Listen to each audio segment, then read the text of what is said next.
लेकिन आजकल राहुल गांधी के हनुमान पप्पू यादव बने हुए हैं। जी। तेजस्वी यादव को भी दिल अपना बड़ा करना होगा। जी। विपक्ष तभी मजबूत होगा जब विपक्ष में कई दल आएंगे, हम्म।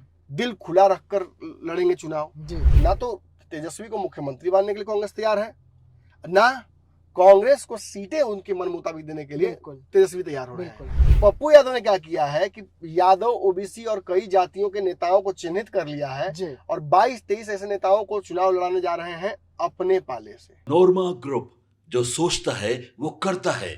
आपके अपने सपनों का आशियाना। नमस्कार, मैं विकास सिंह राजपूत और आप देख रहे हैं भारत लाइव। देखिए, गेम बड़ा है। बिहार में राजनीति में कुछ बड़े हलचल जो है अब होने जा रही है और तेजस्वी यादव को घेरने के लिए पप्पू गेयर जो है अब बिहार में चालू कर दिया जाएगा। कांग्रेस के तीसरे मोर्चे में भर्ती जो है वो अब धड़ल्ले से चालू हो रही है। राहुल गांधी ने पावर दे दिया है कि गठबंधन को तोड़ दिया जाए। आखिरकार पप्पू यादव का गेयर बिहार में कितना असरदार होगा, क्योंकि सामने चुनाव है और इसी बड़े गेम को समझेंगे। और हमारे साथ में हमारे संपादक डॉक्टर नमन मिश्रा सर है। तेजस्वी यादव को घेरने के लिए सर अब बिहार में कांग्रेस को पप्पू यादव का गियर लगाना पड़ रहा है। ये वैसे तो उसको हनुमान गियर बोलते हैं जी। लेकिन आजकल राहुल गांधी के हनुमान पप्पू यादव बने हुए हैं। जी। प्रेस कॉन्फ्रेंस करके जबरदस्त दबाव बना रहे हैं राजद पर।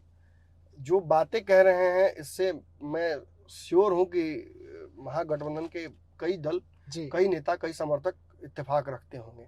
तेजस्वी यादव को बिहार का मुख्यमंत्री बनना है, बड़ा दिल तो उनको दिखाना होगा। जी।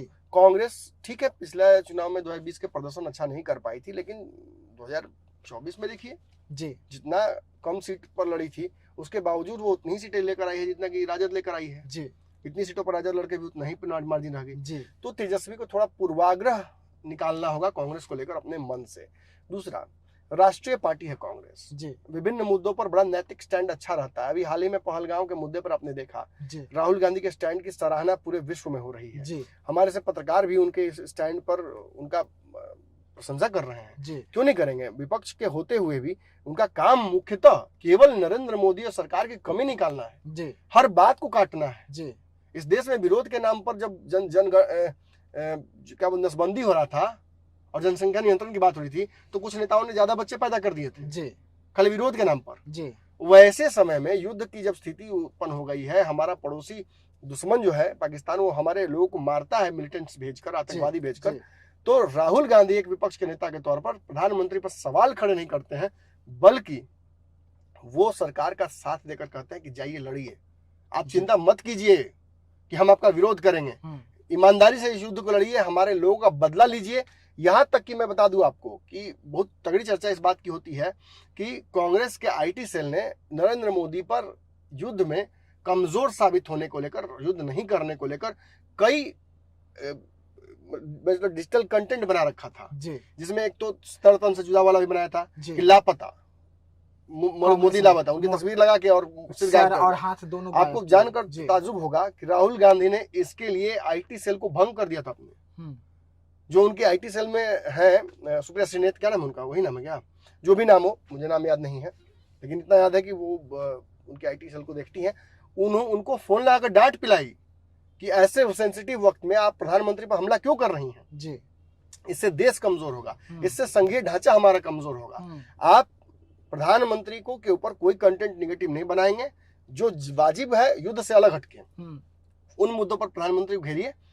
देश इस वक्त एक तरफा देख रहा है, लड़ाई और गुस्से में है, दुख में है, और इस दुख में हम सब साथ हैं। तो ये बड़ी राजनीतिक कहीं ना कहीं कहानी दिखाता है, ये बड़ा सोच दिखाता है राहुल गांधी का। ठीक है, इस देश के लोगों ने अभी तक उनके आइडियाज को स्वीकारा नहीं है, और मैं कौन सा पैरोकार होता हूं जिसको देश की जनता स्वीकार है, लेकिन जो अच्छी राजनीति होती है उसके बारे में भी चर्चा करना जरूरी है। तो ऐसे में कहीं ना कहीं इस कंस्ट्रक्टिव जो पॉलिटिक्स है इसको बिहार में भी लाना होगा। तेजस्वी यादव को भी दिल अपना बड़ा करना होगा।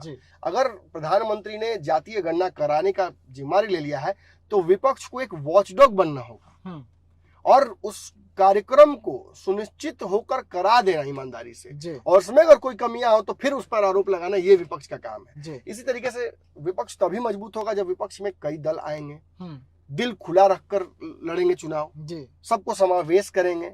ओवैसी आए, ओवैसी कोई इन्होंने गठबंधन में नहीं रखा, ओवैसी भी देखिएगा युद्ध को लेकर जितना खुले दिल से बोल रहे हैं जी और देश के पक्ष में बोल रहे हैं, यह बहुत ही कहा जा सकता है उत्साहवर्धक है। जी ये देश के एक बहुसंख्यक जनसंख्या को अच्छा लग रहा नहीं, है। और पहली बार ऐसा देश में देखा भी जा रहा है बिल्कुल। कि विपक्ष जो पहले सबूत मांगता था वो विपक्ष भी अब सरकार के साथ खड़े हैं। ये बोलकर उन्होंने निश्चित ही मुंह बंद करा दिया है जी देश विरोधी ताकतों का, जो देश के अंदर बैठकर करते हैं, मुंह बंद कर दिया। और ये भी साबित कर दिया है कि ओवैसी पर जो आरोप लगाए जाते हैं वो बिल्कुल निराधार हैं, जी वो देश विरोधी नहीं है।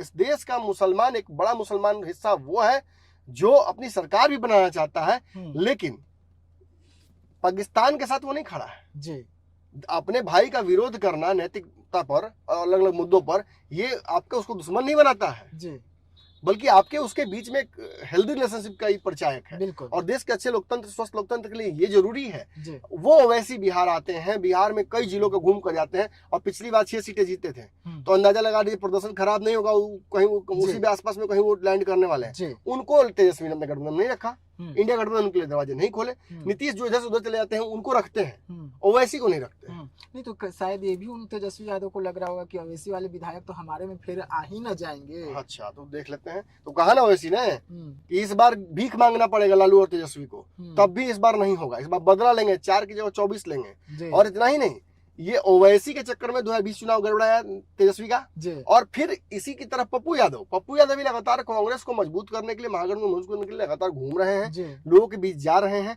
अपनी टीम को, अपनी पार्टी का विलय किया, हम्म, कांग्रेस में टिकट मिलने का इंतजार किया, नहीं हुआ तो किसी का काम बिगाड़ने नहीं गए, जी चुपचाप निर्दलीय चुनाव लड़े और कांग्रेस के सिपाही के तौर पर चुनाव जीत भी गए। जी तेजस्वी ने वहां भी खूब कोशिश की थी, जी उनको साथ नहीं रख के उनको बर्बाद करने की, समाप्त करने की कोशिश की थी। यहाँ भी तेजस्वी को मुंह की खाने की पड़ी। जी साहब मैं तो कहूँ ना, मुंह पर तमाचा मारा मंच से ऐलान पप्पू यादव करना ने। पड़ा। हाँ, मंच से ऐलान किया कि भाजपा को जिता दो, जी लेकिन इनको नहीं जिताना चाहिए, तब भी जीत गए। तो क्या हुआ, तेजस्वी के मुंह पे तमाचा लगा। जी और पप्पू यादव उसके बावजूद अगर महागठबंधन के साथ हैं, कांग्रेस साथ है, तो कांग्रेस के विधायकों की सांसदों की संख्या वो बढ़ाते हैं। बिल्कुल। अब पप्पू ने क्या किया है कि दबाव डालने के लिए, तेजस्वी देखिए तैयार नहीं हो रहे हैं सीटों को लेकर कांग्रेस के, और कांग्रेस भी कम होने के लिए तैयार नहीं हो रही है। बीच बचाव करने की कोशिश मुकेश सहनी ने की, जी तो कांग्रेस मुकेश सहनी की बात बहुत सुन नहीं रही है। उसे लग रहा है कि नहीं भाई, हम कांग्रेस की बात क्यों, हम मुकेश सहनी की बात क्यों सुनेंगे, तेजस्वी बोले, जी क्योंकि तेजस्वी सीटें बांटने लगते हैं बिना बताए। तो इसलिए कहीं ना कहीं कांग्रेस और राजद के बीच एकदम फंस गया मामला। जी और इसे ना तो तेजस्वी को मुख्यमंत्री बनने के लिए कांग्रेस तैयार है, ना कांग्रेस को सीटें उनके मन मुताबिक देने के लिए बिल्कुल तेजस्वी तैयार हो रहे हैं। बिल्कुल। तो इसको कैसे निपटाया जाएगा? देखिए, जैसे सीटों का समीकरण वहां फंसा हुआ है एनडीए में, वैसे यहाँ भी फंस गया है। जी तो इस पर दबाव डालने के लिए तेजस्वी पप्पू यादव फिर से हनुमान गियर में आते हैं, और फिर एक बार कांग्रेस को बचाने के लिए, कांग्रेस का पलड़ा मजबूत करने के लिए वो एक नया पैंतरा खेल देते हैं। एक तो गांधी मैदान रैली के बारे में आप बताइएगा। जी गांधी मैदान में रैली है, जिस रैली में सुनने में आ रहा है कि पप्पू यादव जो है, पप्पू की रैली होगी। हाँ पप्पू यादव की रैली होगी, जिसमें राहुल गांधी पहुंचेंगे, जी, प्रियंका गांधी का जिक्र हो रहा है कि वो जी, भी आने वाले प्रियंका हैं। जी पहुंचेंगी। अब प्रियंका गांधी पहुंचेगी, क्योंकि हम्म। राहुल गांधी से ज्यादा नजदीक तो प्रियंका गांधी बिल्कुल है, पप्पू यादव के साथ है वो। साथ है। हम्म। और वैसे में जब ये दोनों पहुंचते हैं तो बिहार में एक अलग से रणनीति जरूर बनाई जाएगी बिल्कुल। पप्पू यादव के और साथ में। इसमें तेजस्वी को बुलाया नहीं गया, और इसमें तेजस्वी यादव कांग्रेस को सटने बुलाया नहीं दे रही है गया। कहीं जी, दूर दूर। और इसमें दूसरा, यादव समाज के लोगों का, कई लोगों का टिकट काटने की फिराक में तेजस्वी है, वो उनकी रणनीति बनी हुई है, जी और कुछ लोगों को नया टिकट भी देंगे। अब पप्पू यादव ने क्या किया है कि यादव, ओबीसी और कई जातियों के नेताओं को चिन्हित कर लिया है, जी और 22-23 ऐसे नेताओं को चुनाव लड़ाने जा रहे हैं अपने पाले से। अच्छा।